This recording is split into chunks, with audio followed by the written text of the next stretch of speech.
1000 practice question का आज हमारा 10वां दिन है और आज इस वीडियो में हम 10वें दिन की वीडियो में हम 10 क्वेश्चन देखेंगे। ये 10 क्वेश्चन आपके एक बार मैं आपको जल्दी से दिखा देता हूँ। इन 10 क्वेश्चन को अगले 20 से 22 मिनट में हम फिनिश करेंगे और आप भी साथ में क्वेश्चनों का आंसर बनाने की कोशिश करना जब तक मैं क्वेश्चन को पढ़ता हूँ और बनाता हूँ।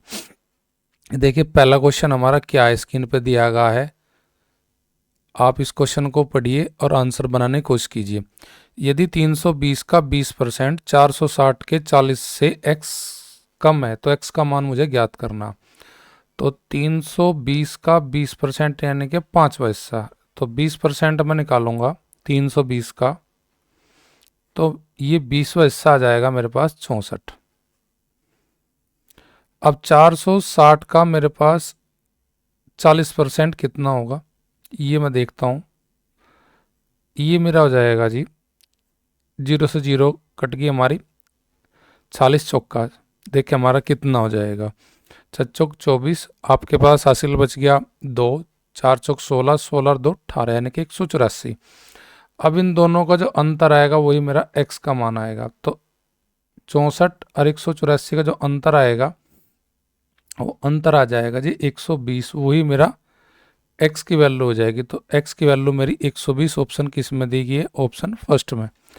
ये क्वेश्चन हमें यूपीएसआई 2011 में 21 में पूछा गया था। क्वेश्चन नंबर 2, इसमें x की वैल्यू हमें निकालनी है। x की वैल्यू क्या होगी हम इन सवालों को पीछे से स्टार्ट करते हैं। देखो 1296 किसका वर्ग होता है जी, ये होता है जी 36 का। 36 को घटाएंगे 180 में से, 180 में से 36 घटेगा तो बचेगा 144। 144 के ऊपर रूट है तो इसके बार आएगा 144 12 का। 12 को घटाएंगे 2316 में से, 2316 में से जब 12 घटाएंगे तो हमारे पास बच जाएगा 2304। 2304 किसका वर्गमूल होगा जी, 48 का। ये हमारा 48 का वर्गमूल हो जाएगा और यहाँ पे हमारा भाग का चिन्ह है। अब इसको सोल्व करते हैं। पहले 121 किसका वर्ग है, 11 का। 11 घटेगा 587 में से, 587 में से 11 घट के हमारे पास बचेगा 576। और 576 किसका वर्गमूल होगा जी, 576 होगा जी आपका 24 का। तो 24/48 यानी कि 24 को भाग करेगा 48 से तो हम बताएंगे भाई 24/48 का मीन्स हो जाएगा हमारे पास 1/2। 1/2 का मतलब 0.05। 0.05 कौन से ऑप्शन में, ऑप्शन डी में। तो क्वेश्चन नंबर 2 का हमारा आंसर हो जाएगा ऑप्शन डी। क्वेश्चन नंबर 3 में हमें दिया गया है निम्नलिखित में से कौन सा 11 से विभाज्य है। 11 से विभाज्य का हमें रूल पूछा गया। तो 11 से विभाज्य का रूल क्या कहता है कि जो विषम स्थान पर आपके डिजिट है और सम स्थान पर जो डिजिट है उनका अंतर, डिजिट का योग, सम स्थान पर रखे डिजिट का योग और सम स्थान पर रखे डिजिट का योग का अंतर आना चाहिए 0 या फिर 11। तो देखें यहाँ पे देखते हैं हम, 9 2 11, 11 0 11, 11 और 8 हमारा हो जाएगा 19, 9 और 7 16, 16 और 4 20, 20 और 19 का अंतर हमारा 0 या 11 नहीं आएगा तो पहले ऑप्शन में हमारा आंसर नहीं है। 9 2 11, 11 0 11, 11 और 8 19 हमारा। उसके बाद हम देखते हैं सम वाला, 8 और 9 17, 17 और 4 हो जाएगा 21 मेरे पास। 21 और 19 का अंतर भी हमारा 0 11 नहीं आएगा। 9 2 11, 11 0 11, 11 और 8 19।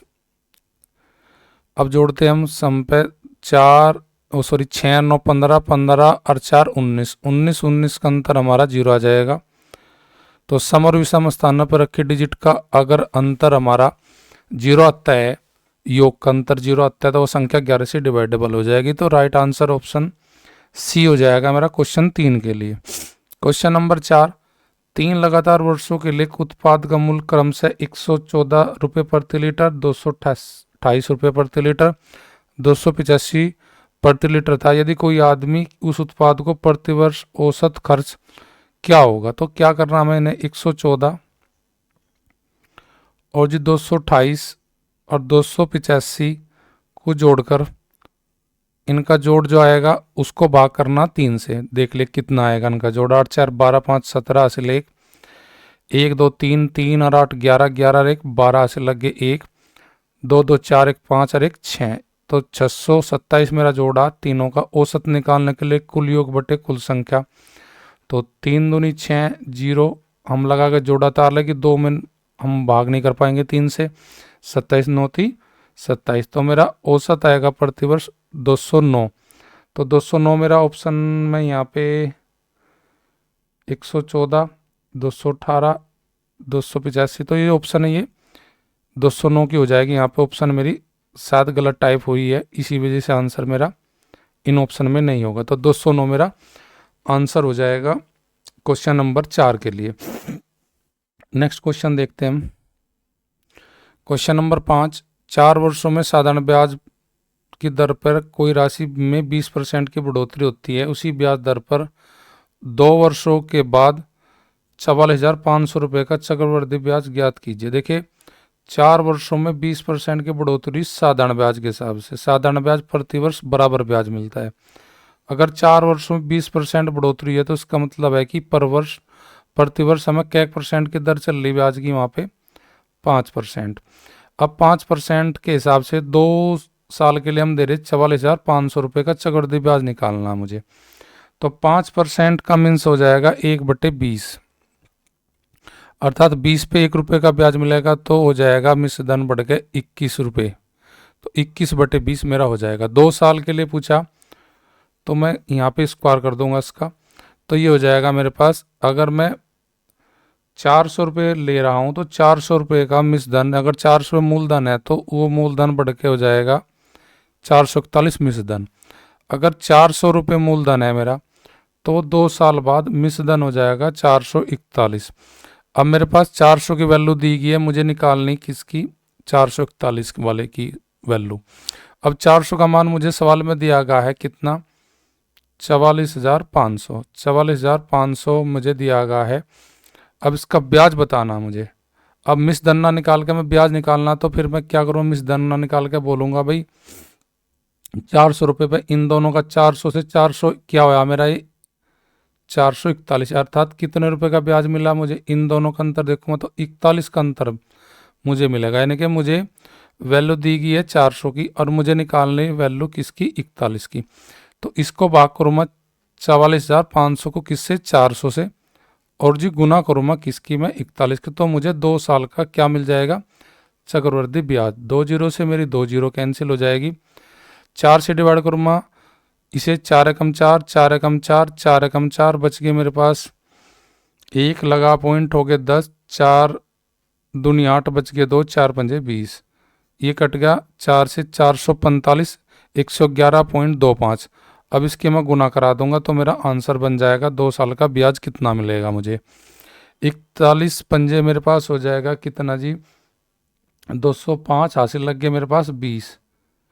41 का डबल 82, 82 और 20 हो जाएगा 102 हासिल लग जाएगा मेरे पास 10। 41 एकम 41, 41 और 10 मेरे पास हो जाएगा जी 51 हासिल लग गए 5। 41 एकम 41, 41 और 5 46 हासिल लग गए मेरे पास 4। 41 एकम 41, 41 और 4 हो जाएगा जी 45, और 2 के बाद मेरा हासिल लग जाएगा। तो मेरा आंसर आ जाएगा 4561.25। 4561.25 मेरा ऑप्शन किस में दिया गया, ऑप्शन ए में। तो राइट आंसर हो जाएगा क्वेश्चन 5 के लिए ऑप्शन ए। तो ऐसे क्वेश्चन को बनाने के लिए हम कोई भी सूत्र नहीं लगाएंगे, केवल फ्रैक्शन से ही क्वेश्चन को हम बनाते चले जाएंगे। जैसे यहाँ पे 5% था, उसका तुरंत भिन्न बना, जितने वर्ष दिए उसका भिन्न का फ्रैक्शन का, यानी कि 20 मूलधन था तो बढ़ के हो जाएगा 1 साल में 21, 2 साल में अगर 400 रुपये है तो हो जाएगा 441। तो यानी कि 441, 400 का अंतर यानी कि ब्याज है, यानी कि 400 रुपये अगर है तो उसका ब्याज 2 साल में मिलेगा हमें 5% दर से 41। तो ऐसे क्वेश्चन को हम बिना फॉर्मूले के बना सकते हैं। अगला क्वेश्चन, अजय और भास्कर हमारे पास 2 आदमी हैं, उन्होंने कोई प्रॉपर्टी में इन्वेस्टमेंट किया है, किस अनुपात में जी, व्यापार में 3:5 के। अभी वगैरह कुछ निवेश करते हैं अनुपात में, एक व्यापार आरंभ करते हैं 6 महीने बाद, चांद 6 महीने बाद भास्कर के बराबर, भास्कर के बराबर यानी कि 5 के अनुपात में ही यानी कि चांद भी आ जाएगा हमारा। तो यहाँ पे चांद के लिए मैं ले लेता हूँ सी। भाई चांद अभी 5 रुपये लगाता है, अगर 1 रुपया अजय लगा 3 रुपये अजय लगाता है तो भास्कर लगाता है जी हमारा 5 रुपये, और चांद भी हमारा लगाता है कितना, जितना भास्कर लगाता है, पर लेकिन भास्कर चांद लगाता है 6 महीने बाद। तो लगाकर व्यापार में जुड़ जाता है वर्ष के अंत में लाभ का अनुपात, यानी कि अजय पूरा 12 महीने तक व्यापार में रहेगा 3 रुपये के साथ, भास्कर भी पूरे 12 महीने तक रहेगा, पर लेकिन चांद केवल रहेगा 6 महीने तक, क्योंकि 6 महीने बाद भास्कर जुड़ा था, भास्कर के बराबर राशि के साथ जुड़ा था कौन, चांद। अब यहाँ पे गुना करेंगे हम चांद वाले राशि में 6 के, तो हमारे पास लाभ का अनुपात होता है मनी की गुना, जो रुपए में लगा रहे हैं हम और जितने टाइम के लिए लगा रहे हैं, तो मनी और टाइम के जो गुना करते हैं पार्टनरशिप वाले सवालों में, वो बराबर बताते हैं हमें क्या, प्रॉफिट का अनुपात। तो 12 तिया 36, 12 पंजे 60 और जी 5 छंग 30।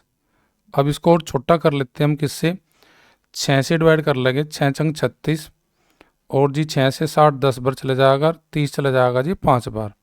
तो मेरा अनुपात आ जाएगा लाभ का 6 10, 6 10 5। कौन से ऑप्शन में देखा, ऑप्शन डी में। Next question, question number 7। एक पाइप ए 48 मिनट में खाली करता है टैंक को, यानी कि ए तो खाली करने वाला, तो उसके लिए हम चिन्ह ले लेंगे माइनस का। ए 48 मिनट में खाली करता है और जी बी से 72 मिनट में भरता है, बी भरने वाला, इसके लिए हम प्लस का साइन ले लेंगे, और वो 72 मिनट में भरता है। और सी पाइप उसी टैंक को 96 मिनट में भरता है, यानी कि एक सी और पाइप है वो 96 भरता है ऐसे मिनट में। अब इसने सवाल में मुझे पूछा है क्या, कि यदि तीनों पाइप एक साथ खोल दिए जाए तो खाली टैंक कितने समय में भरेगा। तो पहले इनके समय का मैं क्या करूँगा, दिए गए समय का एलसीएम लूँगा, 48 72 96, इनका एलसीएम मेरे पास कितना आ जाएगा, 48 और 72 का 144 हो जाएगा, पर लेकिन 144 को मेरा 96 में नहीं डिवाइड करेगा, तो मैं क्या करूँगा, फिर यहाँ पे सबकी गुना करते जाऊँगा तो मुझे ये मिल जाएगा। अगर देखिए मैं 48 का डबल 96, 96 का दोनों का जगह 96 और 72 का फिर मुझे लेना है एलसीएम, 96 और 72 का देखिए कितना बन सकता है, ये हो जाएगा जी 12 छिक 72 और 12 अट्ठे 96, 12 अट्ठे 96। तो यहाँ पे 12 कॉमन आएगा, तो 6 और 8 हम ले लेंगे और फिर 12 ले लेंगे, 8 संग 48, 48 की गुना कर दीजिए आप 12 में, 12 में गुना करें 12 अट्ठे 96 हासिल लग गए 9, 12 चौक 48, 48 और 9 हो जाएगा जी 57, यानी कि 576 मेरा एलसीएम आ जाएगा किसका, इन सभी का, तीनों का 576 मेरा एलसीएम आ जाएगा तीनों का।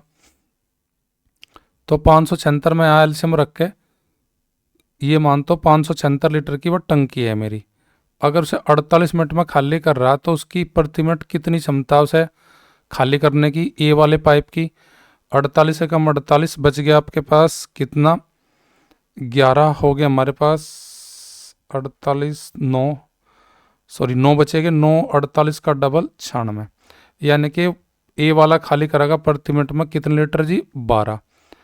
और 72 वाला से कितना देगा जी, 72 वाला देगा से 8 दूनी 16, 8 से 56,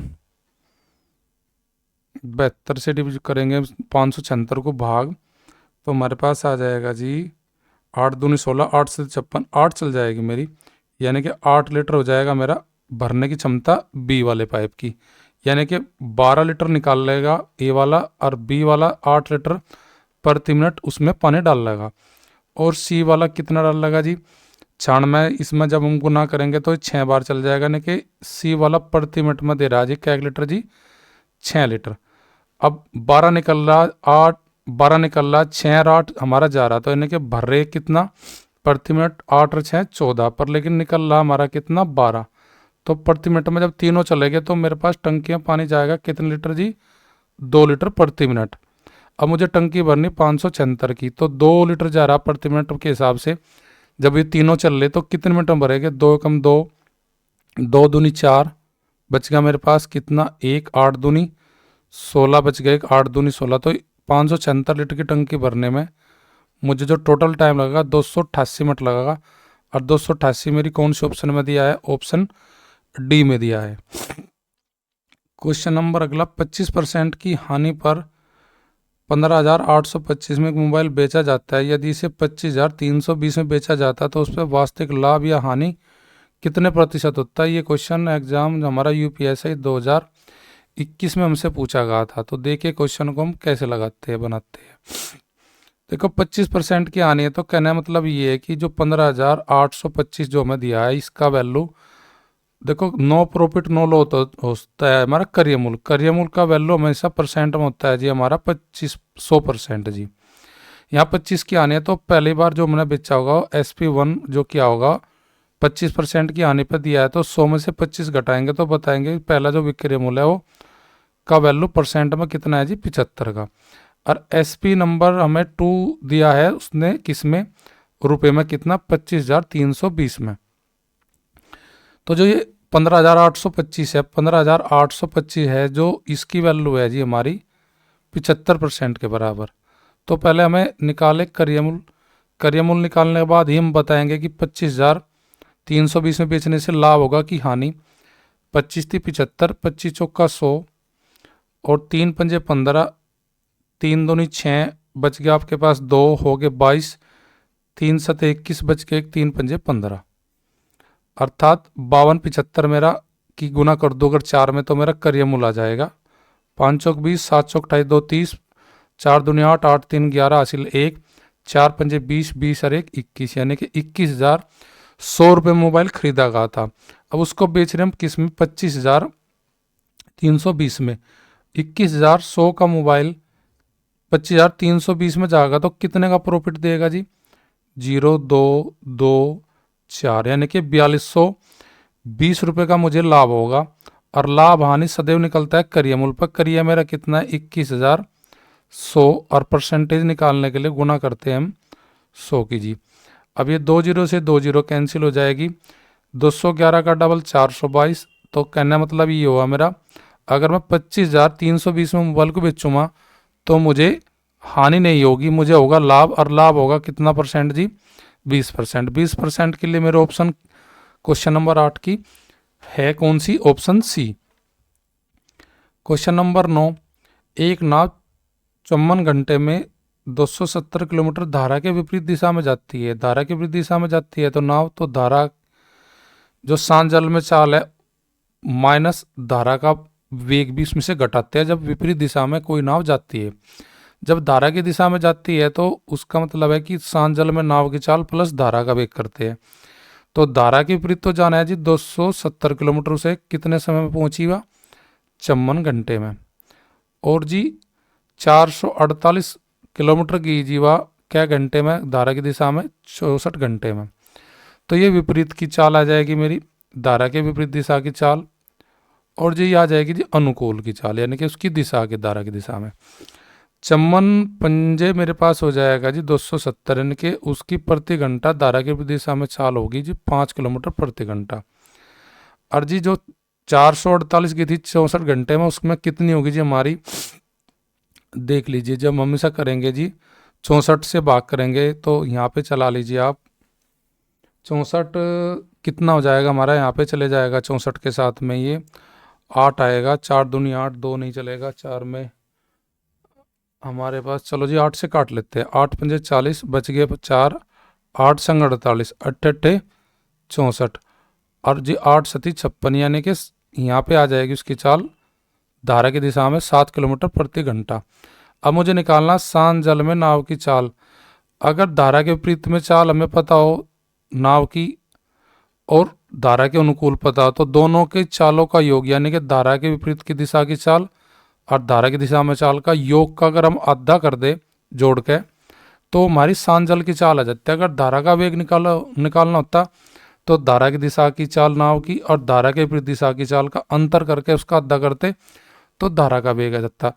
7 5 12, 12 का आप करेंगे तो 12 का आप हो जाएगा जी हमारे पास 6 किलोमीटर प्रति घंटा। तो यानी कि शांत जल में नाव की चाल है 6 किलोमीटर प्रति घंटा। अगर धारा का वेग निकालना होता जो जिसमें नाव चल रही तो फिर करते हम 7 - 5 और उसका आधा, यानी कि 7 और 5 का अंतर 2 और 2 बटे 2 का मतलब धारा का वेग हो जाता फिर हमारे पास 1 किलोमीटर प्रति घंटा जी। अब देखिए 6 और 1 जोड़ा के 7 हो जाएगा, 6 में से घटाएंगे 5 हो जाएगा। आज का लास्ट क्वेश्चन में मुझे दिया गया है कि एक धनराशि 3 वर्षों में साधारण ब्याज के तहत अपनी 2 गुनी हो जाती है। किससे जी? सिंपल इंटरेस्ट से। और कितने वर्ष में जी? 3 वर्षों में। नू कह रहा जी ये 52 गुनी कितने वर्षों में होगी?